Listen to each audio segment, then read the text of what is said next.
What happens here has profound implications for all of us as traders and investors. And in today's video, we'll be taking a look at the data and, of course, the statistics moving forward. But more importantly than all of this, it was the week for the bulls. And as we demonstrated several times on the channel throughout the week, dark pool liquidity and options flows had a lot to do with it. But it's not just there that it stops when it comes to the huge moves. One of our favorites for the entire year, gold, continues to do its thing with a huge breakout over the last 24 hours. Now the question becomes, are there other opportunities on the horizon in things that have been beaten down? Well, in today's video, join us because we're going through stocks, commodities, and cryptos, and it's going to be a great one. See you on the other side, guys. Well, welcome back everybody to the Daily Show, and what a 24 hours that was. With PPI numbers coming in hot, it led into some big moves in markets, specifically though in some of the areas we wanted to see those moves. Stocks and of course gold and silver. They were absolutely going ballistic during the day, and some junior miners were putting on as much as 12% through the session. Can't say it wasn't expected. Of course, we've been talking about this for a little while, but if it is your first time here, remember to subscribe and smash that like button. So just before we jump into today's video and go through some of the data that's absolutely going to blow your mind, I just want to give a quick announcement for the Australian viewers out there, specifically people in Melbourne and Sydney. We're doing a couple of free events moving forward. It's going to be a great one to meet other people in the community, and I'm telling you, we're sharing some serious edge when it comes to the seminar topics. So make sure to subscribe to those events. It's totally free to come. Links in the description down below. We look forward to doing some more around the world in the future. So let's get into some of the data because, of course, the sentiment results are in now when it comes to the surveys. And as we suspected, the bulls disappeared, the bears came back, and people are just generally confused. Now, we do need to remember that this survey is taken as of Tuesday, so it was before the CPI data, but it really shows you what we probably already suspected, which was that Wall Street was starting to buy the dip and that the retail traders were starting to feel the fear. And there were some posts that were being made across the internet really bearish on these markets that, of course, have been kind of already proven to be wrong at this point. Now, the reason why? Well, the bull-bear spread dropped back down. And we know historically this has been a decent point to buy. But this doesn't mean that volatility is gone and you've missed the opportunity or anything like that. We have discussed for a while that October could be the month to watch into this year's US election, with people like Tom Lee and Fundstrat believing that there could be volatility to spike us down back to where we were only a week ago, potentially in October. When it comes to other investment sentiment reports, it's the same thing. Basically, the bulls have started to disappear, the bears are back, and we could be climbing the wall of worry. And it brought us to this stat, something we haven't seen for quite some time. And of course, a bit of a controversial stat because the last time we saw it was the lows of the market, but we have sometimes seen it at the highs. So what I did manage to find was a little bit of information about what this actually means when we have an S&P 500 or a NASDAQ going down heavily and then closing up. Is it an overall bullish signal or is it a bearish signal? Well, as you can probably suspect, it's generally found at market lows when it's bullish, and if it's found right at market highs, that can be kind of the bearish side. 77.3% of the time, 1 month returns, though, are overall positive. So, of course, if you are a bull in markets, the odds are still in your favor. So the next question basically becomes, will this market continue up? Are we looking at a market that's going to go to some of the biggest forward projections? Well, we do have a newsletter, again, links in the description down below, coming out after this video today, that will be sharing one of the forward predictions of where we're at in this current bull market kind of area. Also, it will show you some estimates from some of the biggest banks on what they think the bull and bear case, best case and worst case scenarios are for the year end. But regardless of all of these things, we know that the Magnificent Seven has been leading the market in 2023 and 2024. That suddenly changed here. And you can see Jurrien Trimmer's chart here basically showing us that the Mag 7 is starting to underperform.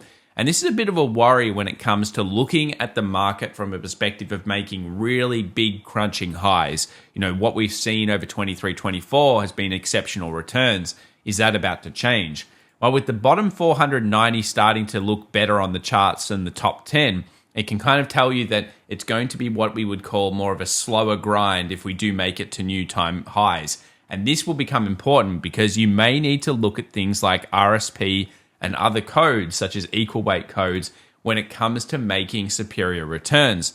We know that Wall Street has already put down the hammer when it comes to we expect the Russell 2000 and the smaller cap companies to outperform in terms of earnings over the next 12 to 18 months. And of course, Tom Lee and Fundstrat again are really going in on that kind of idea. So let's have a look now at some stats. These are shared by Seth Golden. It's an interesting stat, actually comes from Quantifiable Edges. And it says down at least 2 consecutive weeks into September's worst week. So if we end up basically negative this week, which seems incredibly unlikely at the time of this recording, it would basically state that the last week of September should usually be negative. In this case, though, it looks like we're not going to do that. And this is what we've been kind of discussing here on the channel, the idea that maybe we front-loaded some sell-off in September, and then actually the sell-off is actually going to come in October. Take a look at this data stat we've been sharing this week. Percentage of instances where we see VIX peaks and market lows. And in election years, it seems to be October that often brings in the big vol, and August, not actually September, as is known to be statistically kind of the worst month of the year. Now, I don't think we're going for another VIX peak. Of course, 65 VIX is historically high, only seen 3 times in the last kind of 15 years plus when it comes to what's been going on in the markets. But there is a chance of a secondary spike coming into October. And this year, that is not like any other when it comes to the election. So expect volatility to continue. And we've kind of been talking about some form of kangaroo market. And of course, we are approaching a key resistance for the S&P 500 where bears will really be trying to push it down after such a strong rebound early on this week, driven mostly, I would say, due to massive dark pool transactions going through. In terms of where we're at in terms of bull market cycles, remember at the moment we're sitting around 21 months in duration. We expect it to go to at least 38 months if it's going to follow the general form of bull markets. And this really comes back to what the Federal Reserve is going to do. Most people expect a 25 basis point cut. Some of you out there are going to say, we expect a 50 basis point cut because, of course, it's a divided number by most of Wall Street economists. But one thing's for sure, it's the Fed rate cut and what happens after it that's going to matter.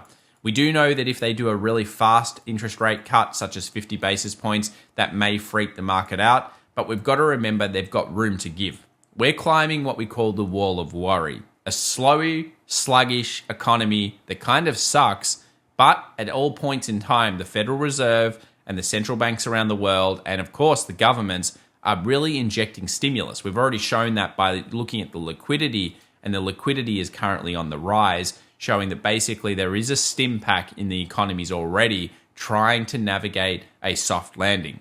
Now, we're not of the belief a soft landing is going to happen. I think most of you out there know that this is all going to end badly. But we need everybody to believe the soft landing is there, generally speaking, before markets can really turn to the downside. This is kind of one of those tricks and traps that many people fall into.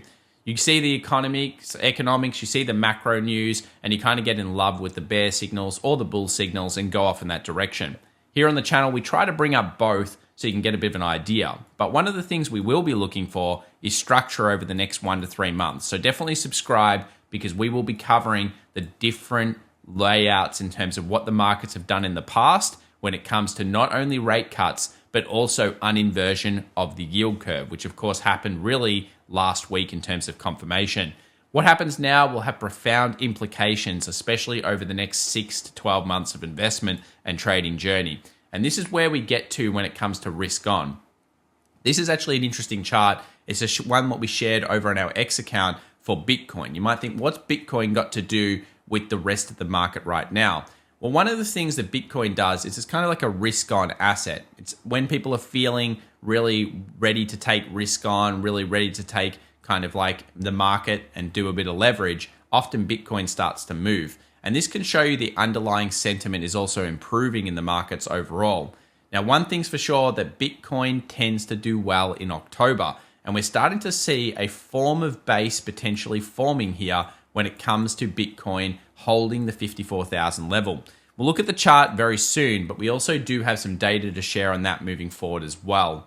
When it comes to inflation, did we beat it? I don't think we did. Shelter basically is still very sticky. And of course, we do expect to potentially be following a similar line to the 1970s. Maybe not as drastic as this, but certainly when we're injecting and stimming the markets, there's a chance inflation could come back. And this, of course, marks a point that's very important for us as well when it comes to metals and commodities. Have we seen the bottom in commodities? And of course, will we continue to see outperformance in gold? For a long time on the channel, we've been talking about $3,000, pretty much since $1,700 and $1,800 an ounce. And so far, so good in terms of that particular prediction. We don't often do those types of predictions here on the channel because things aren't that clear often into the horizon. But one thing's for sure, it is a great time for gold. Let's now look at some dark pool transactions. This is just a random stock that I saw that was shared, STLA. What I'm kind of getting at here is there's a lot of transactions going through. Now, when you get a lot of unusual transactions, whether you don't know whether they're bullish or bearish, it can still help us to define an important level. And of course, we've seen some important levels recently with Google showing quite a few transactions at these lows. Now, of course, Google's got all sorts of problems on at the moment. It is one of my favorite stocks in the market, although their antitrust has done really big damage to it. But large transactions are coming in now here, the lows. So could this be a turning point? We saw with Nvidia, we found those dark pool transactions, and since then the stock's put on well over 12%, maybe even 14% in total move. From TQQQ over the last 24 hours, we saw big moves happen as well, but we're now approaching a zone that's going to be very important, and that's right up here.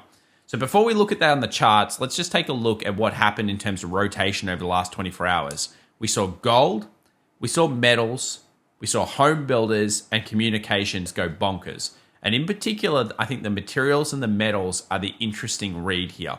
Effectively, that's kind of like a re-inflation trade. It's kind of showing you that maybe we haven't beaten it, we're still going to see rate cuts, and we need to now start thinking about metals a little bit more clearly. And this will become, I think, a story over the next 1 to 2 months. So we'll, of course, follow along together when it comes to this. What else have we seen? The last 5 days, gold stocks have done well, as we've talked about, and semiconductors have begun leading again. And this is important, again, if you're suspecting the bulls to take a new high. You want semiconductors to come along with it, and of course, to become a very important level. Let's now take a look at the charts, and we'll start off here with the SPX, which had a massive move this week. And congratulations if you held firm and you managed to buy either the gap zone or just hold your longs around that 50, 450, 5500 level.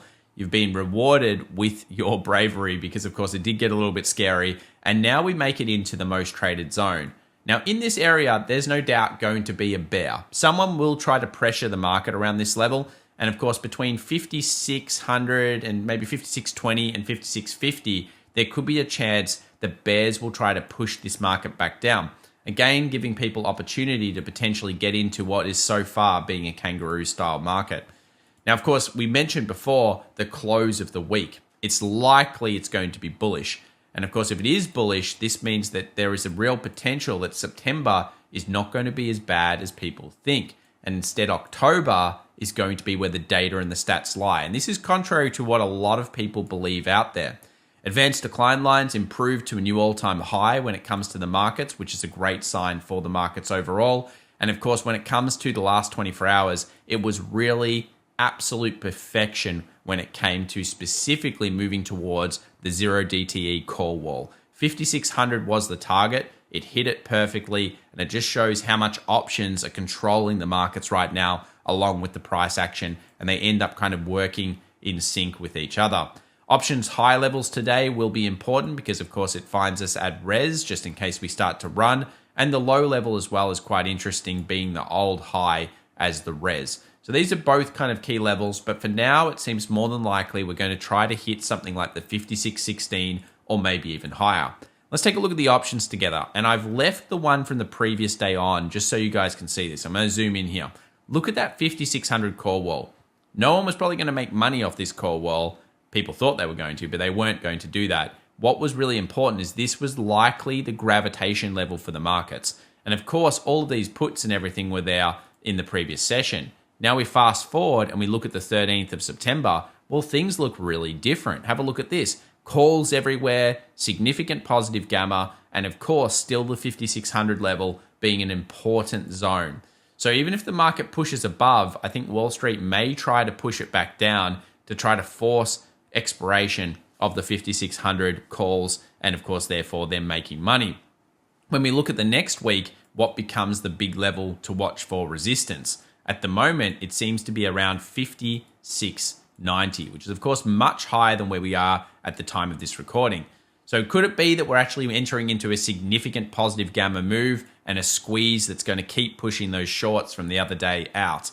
Well, this certainly seems to be where the market is kind of leaning towards when it comes to options. We must watch this key level. We're going to be looking for synchronization of the markets, particularly from semiconductors, which we've got a chart on coming up very, very soon. Let's take a look at the NASDAQ. CTAs, what are they doing? Well, they're buying in. We knew they had to, whether it's the S&P or the NASDAQ, they're doing it on both of them. And it looks like Brent also has started to see some pickups. Now, we've actually got decent price action we'll talk about in a moment here. But as we suspected, oil has hit a critical low and it's starting to find some buying pressure. Still early days, but what a low it did find. Nvidia, 120 is the key zone. We find ourselves right around that level. And of course, 118, 120 is really where we have that positive gamma event. So it's at resistance coming into, of course, the Friday move. And it could go ballistic. And at the same time, Tesla's doing the same thing. We've talked about 230. Where do we find ourselves? 230. Yeah, it's not a miracle, guys. We're literally straight on that call. And for some people, this is going to be a take profit zone. But if we manage to get through 230, take a look at the next week. Wow, everyone's buying this call. It is a massive call level. And it's why there could be bears just sitting around this kind of most traded zone on the S&P and NASDAQ, as you'll see, because these levels could be profitable from Wall Street not to let it through. If it does fall through, though, and it goes past 232, let's say, on the charts for Tesla, things could get ballistic pretty quickly. And markets do feed on themselves at the moment, as we know. So this is going to be some levels to certainly watch for the week.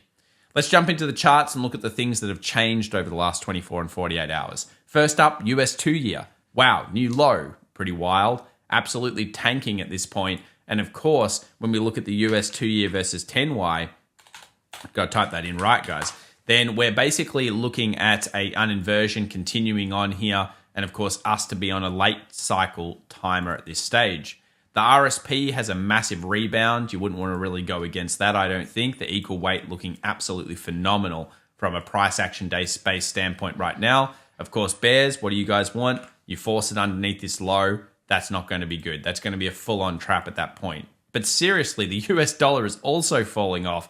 And at the same time, this makes sense to what we've talked about. The US dollar is probably going to weaken over a macro standpoint, 12 months, 18 months. And of course, interest rate cuts are going to get more aggressive. We saw the Eurozone doing further cuts over the last 24 hours. And the markets just were like, yeah, okay, that's what we need. And this looks like they're going to take off so many interest rate cuts. And it looks like we're in that really significant portion of the actual account markets themselves. Think about things like mortgages. Right now, everyone's getting a cut on their mortgages. And it looks like that's front loading some serious cuts even from the Federal Reserve. So the US dollar is putting in a pretty bad showing here in terms of sells. And if it does manage to close underneath 150, so 100.5 for the week, that could signify further strong selling on the US dollar all the way under what we call parity into the 99.50 zone. So currency traders might be looking for that, especially through the Friday session. Copper's doing well. Great trade here, guys. Incredibly replicable. Actually one straight out of our day trading masterclass. Links in the description if you're interested in finding out more about that. And this is the type of thing that I absolutely love. We had great silver trades, great US 500 trades, NASDAQ trades, and copper trades, and even oil trades over the last couple of days, all from that course. And actually, and specifically, these are all multi-ratio trades. So it just shows you, again, you've got to put your opinion at the door and you've got to follow the price action and follow repeatable processes. As we often say, it's patience, it's reaction, it's not prediction. In this case, we're basically just looking for the signs that the market says, you know what, I'm ready to go. For copper, it needs to have a strong week. It'd be nice to see it break through this watch reaction here level. The 20 weekly moving average getting taken could really also show us that commodities are moving on. US oil, first good sign, break of the downward trend line. You'll notice this looks similar to the Bitcoin chart in a moment in terms of the way we've analyzed it. And it's got a good first sign of recovery. This may actually be the low for oil for now as a temporary low. And there are many signs pointing towards it trying to get towards 71.50. CTAs increasing their positions, volume remaining very high as it's in this consolidation phase, and of course the first signs of turn. We'll revisit this next week. I think it'll be a good one. Now let's take a look at this. Congrats, guys. I gotta say, people have been waiting for this one. I see you in the comments down below. Gold sucks. It's sitting in a consolidation. You know, I don't like gold or silver. Well, again, leave your opinions at the door. Yes, we know what happened to gold and silver over the last decade. Remember, I don't actually love gold that much. I love the price action and the timing in the markets. So a 25.63 is a significant breakout. We're probably going to hold it for the weekly in terms of the close unless something dramatic happens. And at this stage, it looks like the bulls are in full control, holding that daily 20 moving average and breaking on the upside. So could we continue to see significant moves? Yes, we'll talk about it in our weekend video and we'll do some projections on what could be happening here for that next big breakout. Silver as well, finding some amazing zones, hitting the first res. If you've been in a scalp down here in the lows, congrats, big move there. Absolutely the first resistance is being hit, but it looks like it's probably going to go on into this kind of structure over here. 31.30, and of course in our longer projections, we're looking for about 34.50, 60 when it comes to silver. So silver really putting in the work here. Again, great replication, and we're hoping that it's starting that kind of bigger move. For Tesla traders, you guys know what you want. You want 232 plus break, specifically to get that positive gamma event, which we know, we saw this in the market structure. Tesla was doing something that other stocks just weren't doing, and that's that positive gamma switch. And it's been a pretty good week for Tesla hodlers. Now, if we look at the inverse head and shoulders here, of course, that projects into a 280 plus kind of read.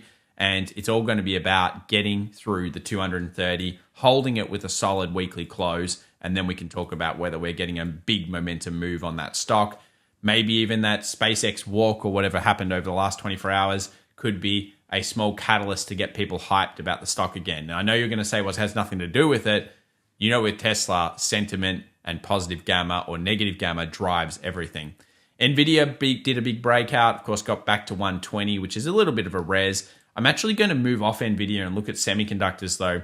I think one of the important levels is going to be this gap fill here, 242. Pretty strong move from semiconductors. It looks like pullbacks will be met by bull demand for now. But the sink that we've been discussing, we'd like to see semis up in here. We'd like to see the S&P and the NASDAQ come a little bit higher, which we'll talk about in a moment. And realistically, there is a lot of synergy there. Take a look also at China. Big breakout here. Huge move past that 17.3. Again, it looks like China's on that slow recovery path. I know the sentiment we see in the news is all hideous and negative, but follow the price action, don't follow your opinions. That's the key thing that we always talk about.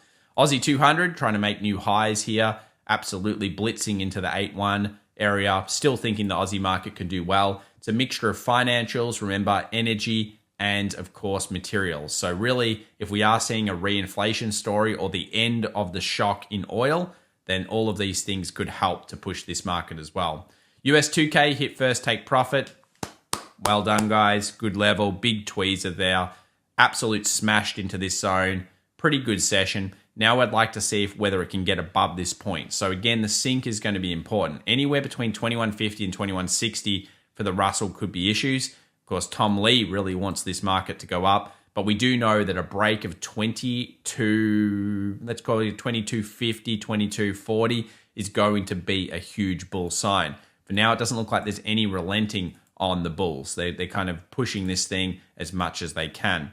What about the Qs? Beautiful move. Again, strong movement. We're getting close to that major res. We're getting close to the gap fill. And these will be the zones that bulls and bears will need to watch into the weekend. Because if this closes above this point, it's kind of pointing again that pullbacks will be met by bull demand, the bulls are in control, and that we let the kangaroo market continue. Because remember, we haven't even gone on and filled this thing yet on the Qs. We're still actually heavily down on the NASDAQ stocks. So if we get through here, then we're probably going to take this high out and maybe even push towards this zone over here. And this is, you know, a profound thing that could be happening in September, which is considered to be the worst month of the year. And it has worked for us here on the channel for like 4 years straight. So we've been running that one for a while, but as we mentioned this year, it looked a little different. And that's because that October stat keeps coming back in the stats itself. It keeps coming back. And with the strong 2-week performance here from the S&P in terms of it coming back and strengthening up this week, again, it points to maybe October's where the significant weakness could be. What about Bitcoin? Not bad. It held its own. Obviously, it's trying to get above this daily 20 moving average. There are some great liquidity charts that we'll be sharing. I might share one in the newsletter as well. It's going out. Definitely sub to that. Links in the description down below. And basically, Bitcoin is one of these things that I feel like it's just about to do something big. It may take a month still, but so many people were so bullish on it all year, they've lost the faith. And I think that's important. Is the market still in a downward trend? Yes. Have we seen a first bull market turnaround? No. The best thing we've done so far is break the trend line and hold so far. So 54K, I think, was a very important hold. We'll continue to watch this story. It's going to be a great time. Thanks so much, guys. If you enjoyed today's video, please remember to subscribe, smash that like button. There's so much going on in markets. It's just going to get more wild over the next 2 years in particular. So join us along for your journey in trading and investing. Make sure as well, if you're from Melbourne or Sydney, sign up using that event. It has the Melbourne data in it at the moment in terms of where we're going and what we're doing, but we have a Sydney event late in October as well. So sign up using that form, guys, and we'd love to meet you. I specifically would love to meet you, each and every one of you. It's been great meeting so many people in the community, and you guys are awesome. We'll see you in the next one. Bye for now.